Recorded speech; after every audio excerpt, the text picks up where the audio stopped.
Assalamu alaikum, dear participants.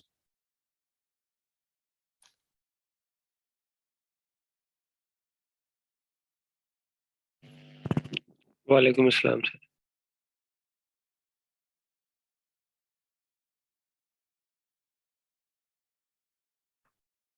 जी, आज हमारा जो टॉपिक है वो है gene Piaget's theory of cognitive development. इससे पहले हमने बिहेवियरिज्म और उससे रिलेटेड दो तीन थ्योरीज पढ़ी हैं, जिसमें क्लासिकल कंडीशनिंग, ऑपरेंट कंडीशनिंग और कनेक्शनिज्म जो थी थॉर्नडाइक की, वो पढ़ी थी बिहेवियरिज्म के अंडर। और आज हम शुरू कर रहे हैं कॉग्निटिविज्म। बिहेवियरिज्म वाले कहते हैं कि लर्निंग वो है जो जिसको हम ऑब्जर्व कर सकें, जो हमें नजर आए एक्शंस के जरिए। बिहेवियरिज्म के अकॉर्डिंग जो इंसानी माइंड है वो एक एम्प्टी स्लेट की मानद है, जिसको वो टेब्यूला रैसा कहते हैं। उनके नज़दीक इंसान उनके नज़दीक इंसान जो है वो माहौल में मौजूद किसी स्टिमुलस, जो किसी भी स्टिमुलाई के तहत जो है वो रिएक्शन या बिहेवियर या रिस्पॉन्स देते हैं। इनके बिहेवियरिज्म के नज़दीक जो है उसमें इंसानी माइंड का अमल दखल नहीं होता, बल्कि वो कंडीशनिंग होती है माहौल में मौजूद किसी न किसी स्टिमुलाई के तहत, किसी किसी न किसी चीज़ के तहत, किसी न किसी चीज़ के साथ कंडीशनिंग होती है। और उस कंडीशनिंग के नतीजे में जो है वो लर्निंग होती है या वो अपना बिहेवियर शो करता है। जबकि कॉग्निटिविज्म वाले कहते हैं कि इंसान का दिमाग जो है वो खाली स्लेट की मानद नहीं होता, बल्कि उसमें एक मेंटल प्रोसेस मौजूद होता है। जो लर्निंग होती है वो एक थिंकिंग आस्पेक्ट है। यानी कि इन लोगों के नज़दीक ज़रूरी नहीं है कि जो लर्निंग है या फर्द जो रिस्पॉन्स शो कर रहा है वो सिर्फ माहौल में मौजूद किसी स्टिमुलस के किसी किसी स्टिमुलस को या एक से ज्यादा जो स्टिमुलाइज हैं उनको आपस में जोड़कर उनकी कंडीशनिंग के तहत की जाए तो ही लर्निंग होती है। बल्कि इन लोगों के नज़दीक लर्निंग जो है वो एक मेंटल प्रोसेस है। वो माइंड के अंदर जो मेंटल प्रोसेस होता है उसके तहत होता है। इन लोगों के नज़दीक उसका ज़हरी तौर पर उसको जो मैयर करना ज़रूरी नहीं। तो कॉग्निटिविज्म के नज़दीक लर्निंग जो है वो ऑब्जर्वेबल नहीं है। यानी किसी के माइंड में क्या कुछ चल रहा है उसको हम ऑब्जर्व नहीं कर सकते, जबकि बिहेवियरिज्म वाले कहते हैं किसी के माइंड में जो कुछ चल रहा है उसको हम ऑब्जर्वेबल जो मैयज हैं उसके तहत ही, ऑब्जर्वेबल जो चीज़ें हैं रिस्पॉन्सेज हैं उनके तहत ही हम उसको मैयर कर सकते हैं। तो इसके तहत भी कुछ थियरीज हैं। इसमें सबसे जो फेमस है वह जीन पियाजे की theory of cognitive development. Cognitive का मतलब ही वकूफ़ी होता है। कॉग्निशन वकूफ को कहते हैं, जेन को कहते हैं, यानी कि जेनी नशोनुमा की थ्योरी। तो जीन पियाजे का सबसे पहले हम इंट्रोडक्शन देख लेते हैं जी। Gene पियाजे पियाजे was a Swiss psychologist and genetic एपिस्टेमोलॉजिस्ट. He is most famously known for his theory of cognitive development that looked at how children develop intellectually throughout the course of child. Known as the father of child psychology, he was first who made systematic study of cognitive development.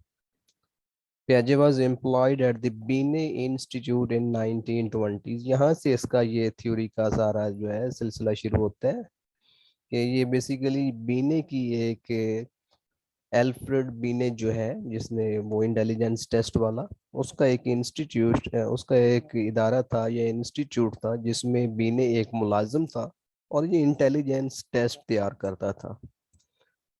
तो इसने ये एक दफ़ा ये महसूस किया कि एक ही किस्म के जो क्वेश्चंस हैं उनके जो छोटी उम्र के बच्चे हैं वो कुछ और तरह के जवाब दे रहे हैं, और जो अडल्ट्स हैं वो कुछ और तरह के जवाब दे रहे हैं। यानी कि जवाबात में डिफरेंसेस है, जबकि सवालात जो है वो एक तरह के हैं। He believed that these incorrect answers revealed important differences between thinking of adults and children। और इन जवाबात के नतीजे में उसने ये महसूस किया कि बच्चों का जो सोचने का अंदाज होता है बड़ों के सोचने के अंदाज से डिफरेंट होता है।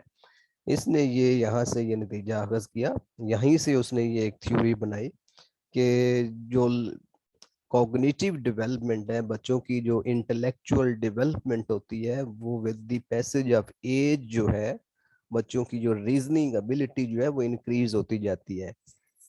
इसका ये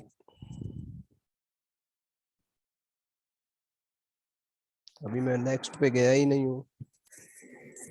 He believed that children take an active role in the learning process, acting much like little scientists। ये भी टर्म आपने याद रखनी है कि ये बच्चों को लिटिल साइंटिस्ट कहते हैं, कि वो जिस तरह चीज़ों को एक्सपेरिमेंट करते हैं, ऑब्जर्व करते हैं, परफॉर्म करते हैं समझने के लिए, इसलिए इस बुनियाद पर वो बच्चों को लिटिल साइंटिस्ट कहता है।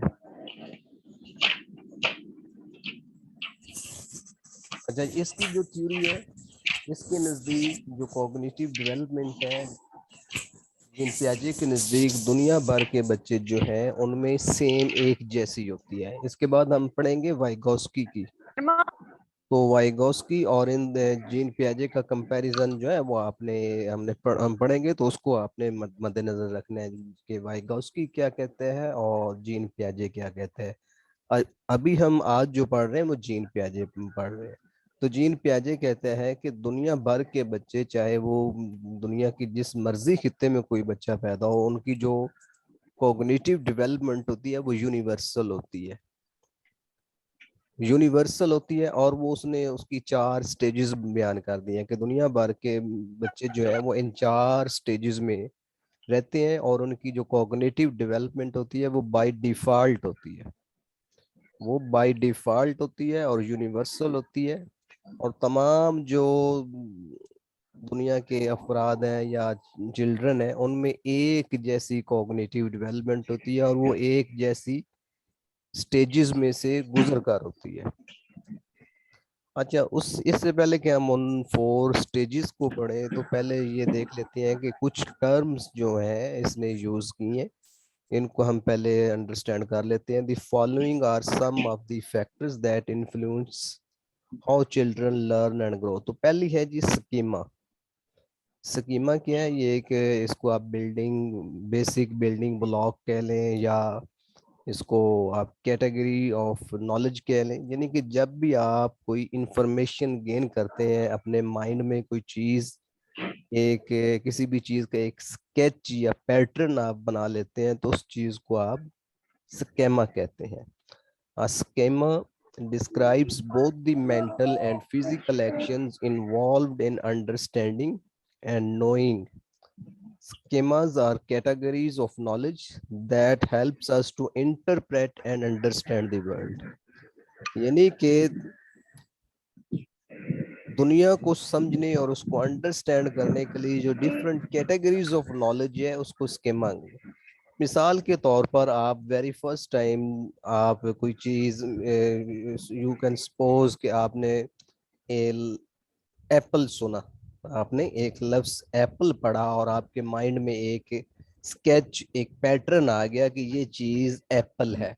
मतलब ये कि आपके माइंड में एक एप्पल का कॉन्सेप्ट आ गया, एक आइडिया आ गया, एक स्केच आ गया, एक पैटर्न आ गया। तो ये चीज क्या है? स्केमा है। इसी तरह एज के साथ साथ आपके दिमाग में, माइंड में जो है डिफरेंट स्केमास जो है वो क्रिएट भी होते जाते हैं, नए से नए स्केमास। और ऑलरेडी जो स्केमास मौजूद होते हैं उनमें भी कुछ न्यू इंफॉर्मेशन जो है वो ऐड ऑन होती चली जाती है। तो स्केमा क्या है कि जब आप किसी भी चीज के बारे में कोई न्यू इंफॉर्मेशन हासिल करते हैं, तो वो आपके माइंड में एक स्केमा बन जाता है। In Piaget's view, schema include both a category of knowledge and the process of obtaining that knowledge.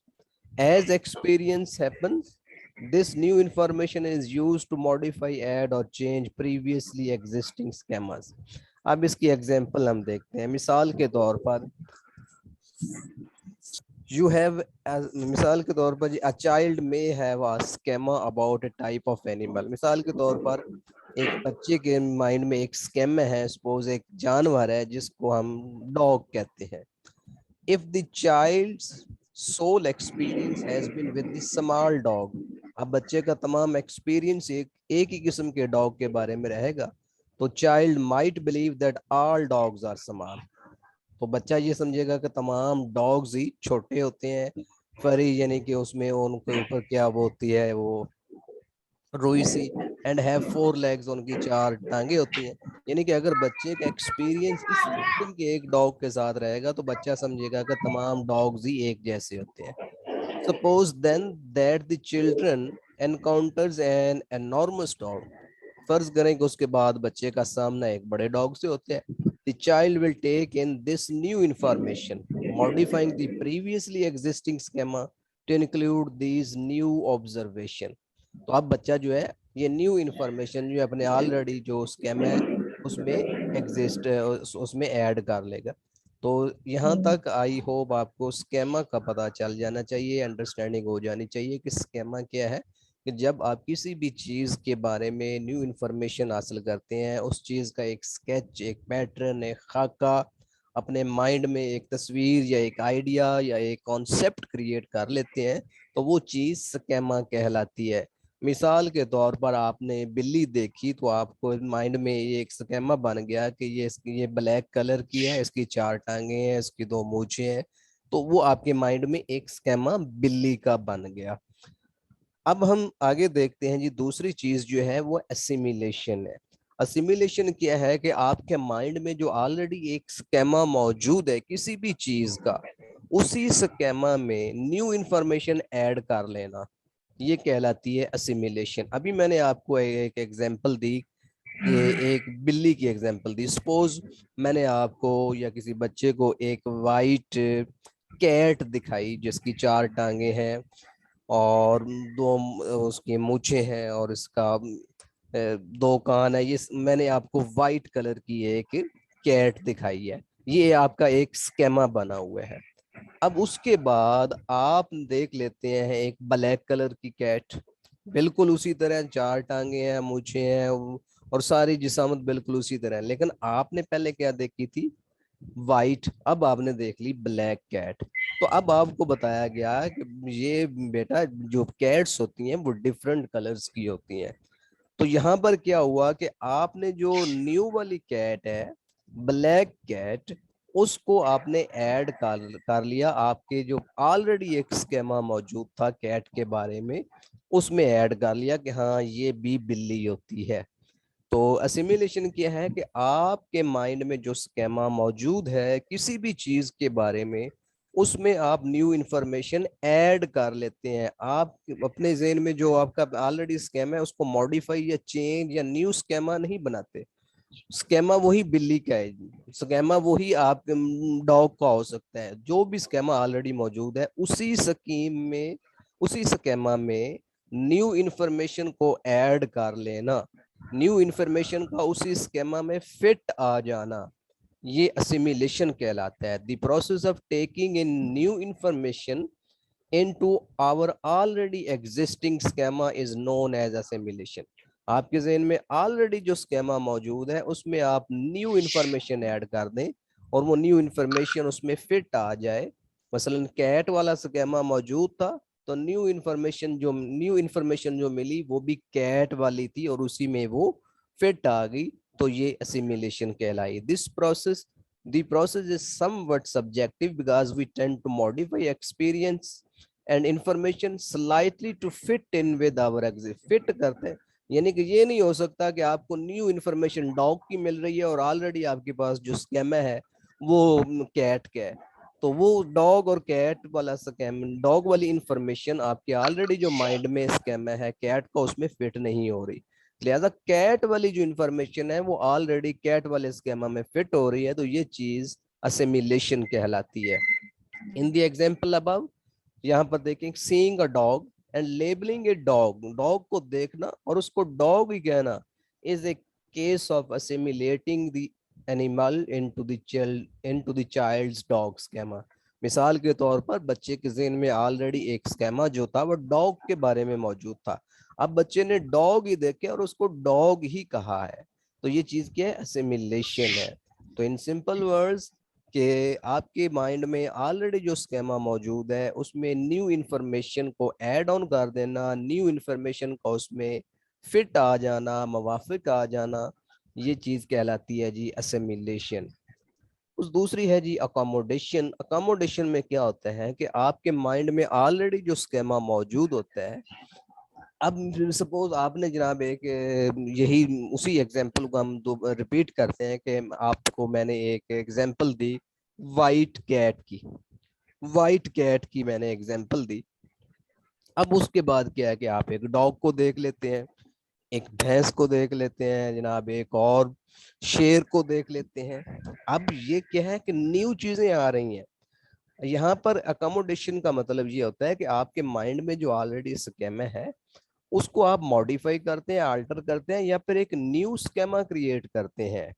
Another part of adaptation, यहाँ ये याद रखें कि एसिमिलेशन और अकोमोडेशन ये दोनों एडेप्टेशन कहलाती हैं, दोनों एडेप्टेशन के अंडर आती हैं। अब एडेप्टेशन की दूसरी सूरत अकोमोडेशन है। Another part of adaptation involves changing in or altering our existing schema in the light of new information. अब मिसाल के तौर पर आपके माइंड में क्या स्केमा था, कैट का, आपको न्यू इंफॉर्मेशन या किसी नई चीज का जो सामना करना पड़ रहा है, वो शेर है, वो डॉग है, वो कौ है, वो कोई और चीज हो सकती है, जबकि स्केमा आपके पास जो था वो कैट का था। अब न्यू इंफॉर्मेशन के मुताबिक आप अपने स्केमा को मॉडिफाई कर रहे हैं, चेंज कर रहे हैं, या कोई न्यू स्केमा क्रिएट कर रहे हैं, तो ये प्रोसेस कहलाता है जी accommodation. Accommodation involves modifying the existing schemas और ideas as a result of new information और new experiences. New schemas may also be develop during this process, या तो आप उसको मॉडिफाई करते हैं या चेंज कर देते हैं, तो ये प्रोसेस कहलाता है जी अकोमोडेशन। उसके बाद है जी इक्विलिब्रेशन। अब इक्विलिब्रेशन इसको तवाज़न कहते हैं। इसका मतलब ये है कि जब आपका जो स्केमा है और जो न्यू इंफॉर्मेशन है वो मैच कर रही है, मतलब असिमिलेशन हो रही है, तो वो चीज कहलाएगी इक्विलिब्रेशन। वो चीज क्या कहलाएगी, equilibration. Piaget believed that all children try to strike a balance between assimilation and accommodation, which is achieved through a mechanism Piaget called equilibration. As children progress through the stages of cognitive development। अस्सलाम वालेकुम sir जी। जी जी बोले। वालेकुम सलाम sir जी। जी, जो जो sir assimilation और accommodation है sir, इसकी कोई वाज़ेह एग्जांपल दे दें सर, सही समझ नहीं आ रहा। इतनी एग्जाम्पल्स मैंने आपको दी अभी तक, इसमें कोई वाज़ेह समझ।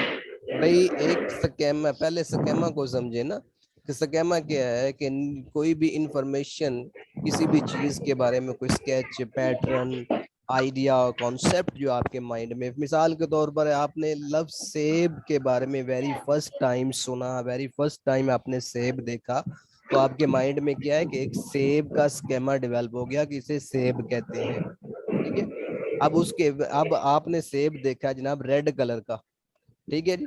उसके बाद आपने एक सेब देख लिया है ग्रीन कलर का, है तो ये भी सेब। तो अब ये ग्रीन कलर की न्यू इंफॉर्मेशन आपको मिली है, तो आपने कहा कि मैंने पहले तो रेड कलर का एक सेब देखा था, अब ये ग्रीन कलर का आ गया, तो आपको बताया गया, आपको की न्यू इंफॉर्मेशन के मुताबिक आपको पता चला गया कि ग्रीन कलर्स के भी सेब या एप्पल्स होते हैं। अब ये वाली जो इंफॉर्मेशन थी वो आपके ऑलरेडी स्केमा में एडजस्ट हो गई, फिट हो गई, इस चीज को कहेंगे असिमिलेशन। लेकिन अगर आपने सेब देखा है और उसके बाद जनाब आप कद्दू देख लेते हैं जनाब, कोई और चीज, कोई और फल देख रहे हैं, तो ये क्या है, आप एक न्यू स्केमा आपके माइंड में डेवलप होगा, एक नई चीज का खाका आएगा, एक न्यू पैटर्न, एक न्यू कॉन्सेप्ट आएगा। तो वो जो न्यू इंफॉर्मेशन है, जो एसिमिलेशन नहीं हो रही आपकी एग्जिस्टिंग स्कीमा के साथ, वो अकोमोडेशन कहलाती है। और जब असिमिलेशन नहीं हो रही होती तो वो चीज आ जाती। अगर एसिमिलेशन हो गई है स्केमा और उसके बाद एसिमिलेशन हो गई है तो वो इक्विलिब्रेशन कहलाएगी, यानी कि तवाज़ुन हो जाएगा, बैलेंस हो जाएगा। लेकिन आपने वो सेब देखा, उसके बाद जनाब कद्दू देख लिया, आपने पहले जनाब कैट देखी, उसके बाद आपने शेर देख लिया, डिफरेंट चीजें आ रही हैं। तो वो अकोमोडेशन में आएगा, और जब डिफरेंट चीजें आएंगी क्लैश करेंगी तो ये इक्विलिब्रेशन की जगह पर डिस इक्विलिब्रेशन होगा। हाँ जी, जी सर, समझ आ गया सर, होगी क्लियर थैंक्स। जी। ओके जी जी जी। सर। ओके जी, इक्विलिब्रेशन का मतलब बैलेंस हो जाना, मतलब आपके एग्जिस्टिंग स्कीमा और न्यू इंफॉर्मेशन जब टैली कर जाती है तो वो असिमिलेशन होगी, और जब असिमिलेशन हो रही है इट मींस कि बैलेंस हो रहा है, तो ये इक्विलिब्रेशन होगी। और जब वो क्लैश कर रही है तो एक आपका स्कीमा कोई और है, और आगे से जो इंफॉर्मेशन मिल रही है, न्यू इंफॉर्मेशन जो आ रही है, आपका सामना जिस चीज के साथ हो रहा है दूसरी दफा वो कोई और चीज है, वो क्लैश आ रहा है, तो वो डिस इक्विलिब्रेशन कहलाएगा। तो बच्चे जो है वो उस डिस इक्विलिब्रेशन को खत्म करने के लिए इक्विलिब्रेशन की कोशिश करते हैं। ओके जी, ये तो कुछ चंद एक टर्म्स है। उसके बाद प्याजे ने अपनी जो थियरी है उसको उसने 4 स्टेजेस में डिवाइड किया है। Jean Piaget's theory of cognitive development suggests that children move through 4 stages of mental development. His theory focuses not only on understanding how children acquire knowledge but also on understanding the nature of intelligence. जैसा कि पहले मैंने आपको कहा है कि पियाजे के मुताबिक जो कॉग्निटिव डेवलपमेंट है ये एक बाय डिफॉल्ट प्रोसेस है। बाय डिफॉल्ट मींस कि यानी कि दुनिया जहां, ये एक यूनिवर्सल प्रोसेस है। दुनिया जहान के बच्चे, चाहे कोई अफ्रीका में पैदा रहने वाला बच्चा है, अफ्रीका में कोई पैदा हो, एशिया में हो, यूरोप में हो, पियाजे के मुताबिक उसने उसकी 4 स्टेजेस बना दी हैं कॉग्निटिव डेवलपमेंट की। हर बच्चा जो है वो इन 4 स्टेजेस में से गुजरेगा, और यहाँ तक आखिरी स्टेज में आते आते उसकी जो कॉग्निटिव डेवलपमेंट है वो कंप्लीट हो जाएगी। यानी कि इसके मुताबिक बच्चे की कॉग्निटिव डेवलपमेंट, बच्चे की जो रीजनिंग होती है, इंटेलेक्चुअल कैपेसिटी होती है, वो with the passage of age जो है, जैसे जैसे बच्चे की एज बढ़ती जाती है उसकी जो रीजनिंग है, कॉग्निटिव डेवलपमेंट है, वो इंक्रीज होती जाती है। पियाजे ये कहते हैं। पियाजे के नजदीक इसमें सोसाइटी का, इसमें कल्चर का कोई अमल दखल नहीं है। जबकि उसके बाद हम कल जो थ्योरी पढ़ेंगे वाइगोस्की की, उसके मुताबिक जो है उसमें कल्चर का, उसमें सोसाइटी का कॉग्निटिव डेवलपमेंट में अमल दखल होता है। वो इसको यूनिवर्सल नहीं मानता, वो इसको बाय डिफॉल्ट नहीं मानता, वो इसको बाय सोशल एक्सपीरियंस मानता है। जो वाइगोस्की है इसको हम कल पढ़ेंगे।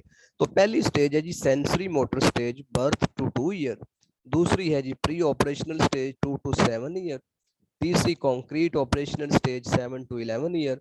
और चौथी है जी formal operational stage, formal operational,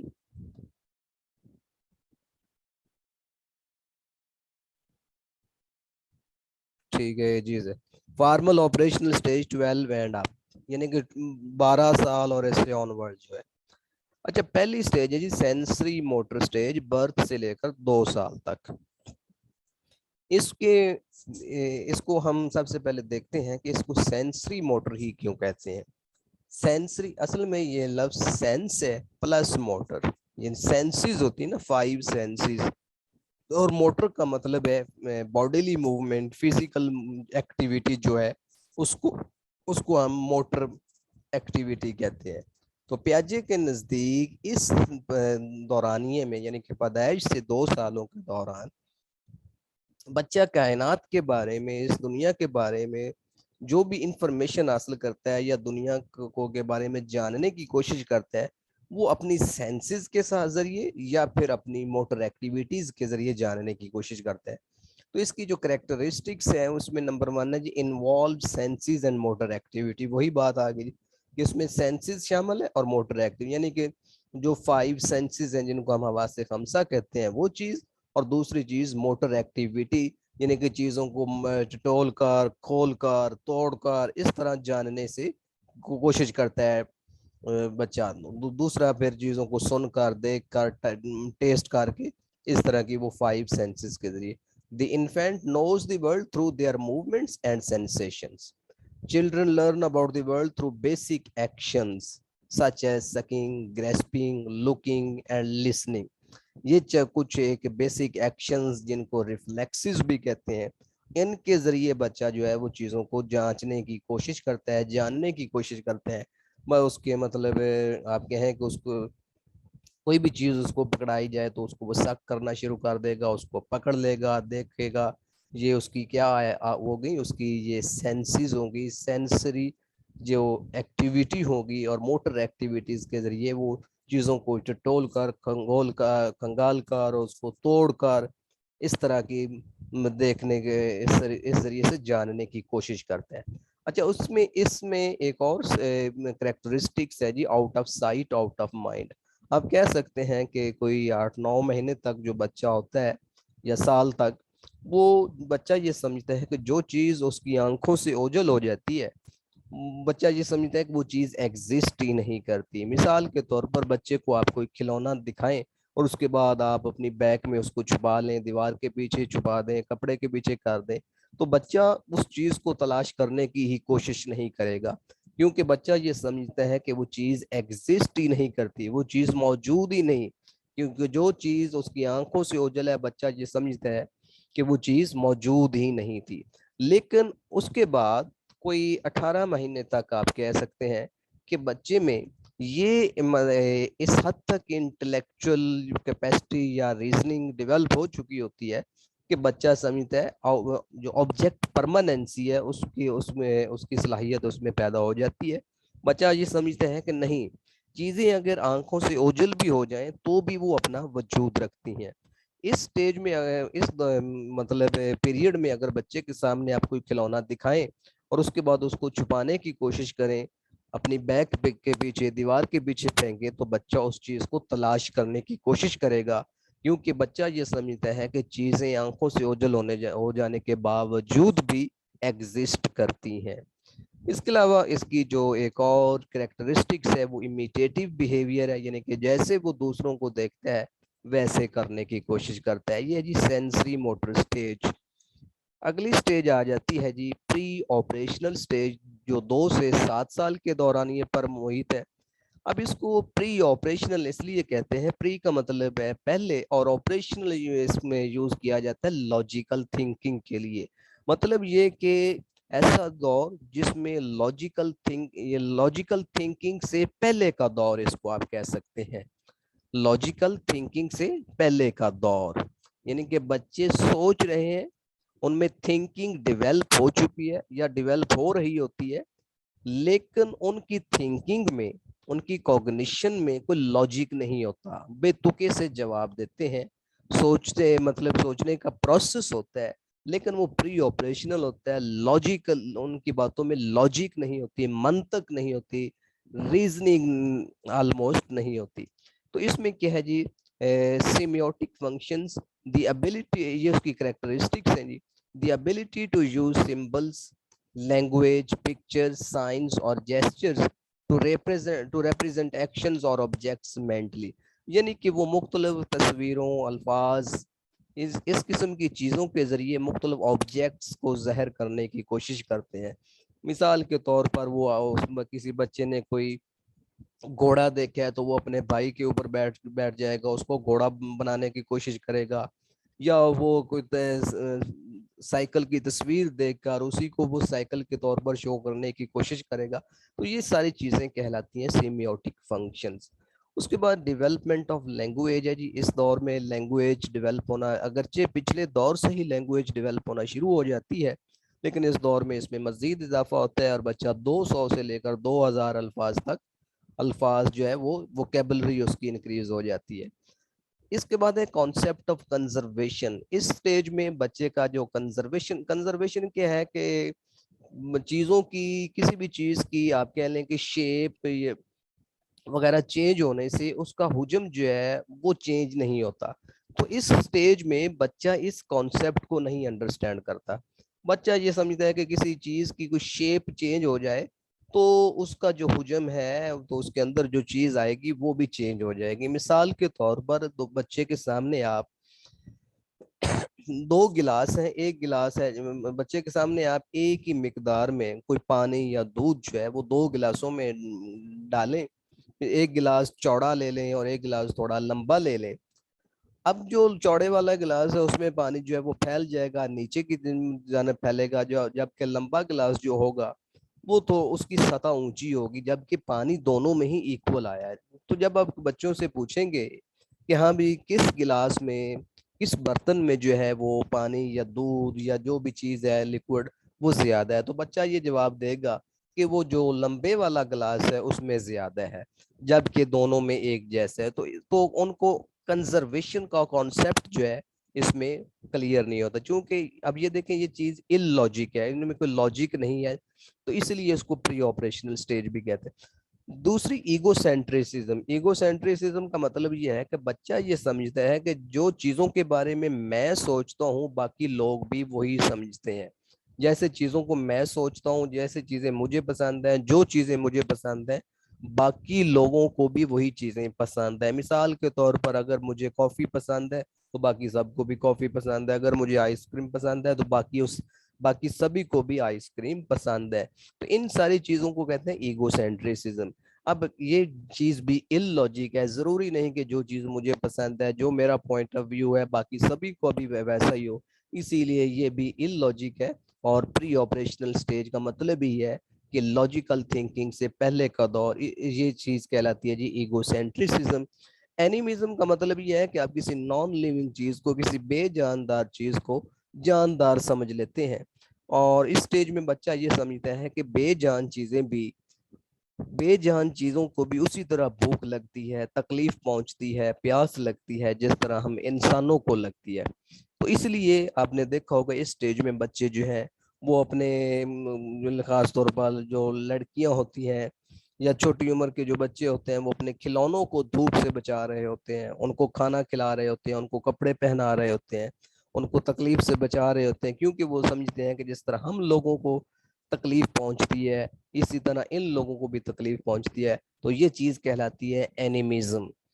तो ये भी इलॉजिक सी चीज है। तो प्री ऑपरेशनल स्टेज है ही ऐसी स्टेज जिसमें बच्चे सोच रहे हैं लेकिन उनकी सोच में कोई लॉजिक नहीं होती।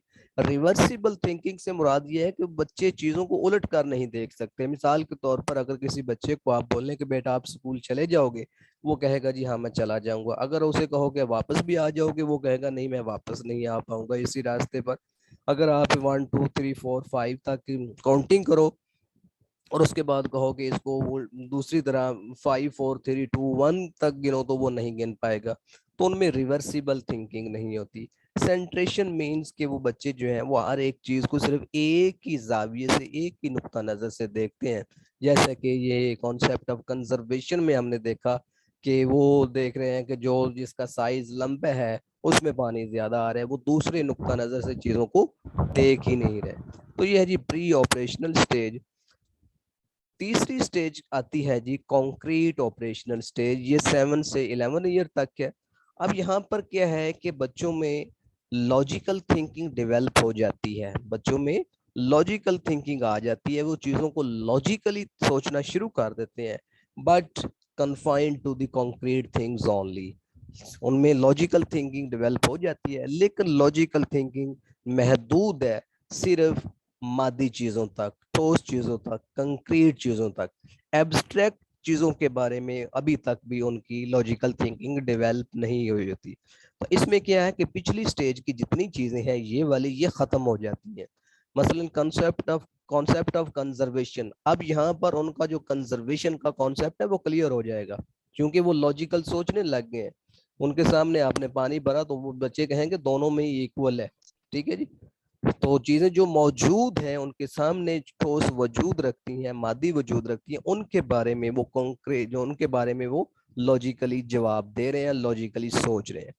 क्लासिफिकेशन, जो भी चीजें उनके सामने मौजूद हैं उनकी वो क्लासिफिकेशन कर सकते हैं, उनको तरतीब दे सकते हैं, उनको उनको मुख्तलिफ अंदाज में तकसीम कर सकते हैं। Seriation, arrange the objects in sequential order according to one aspect such as length size.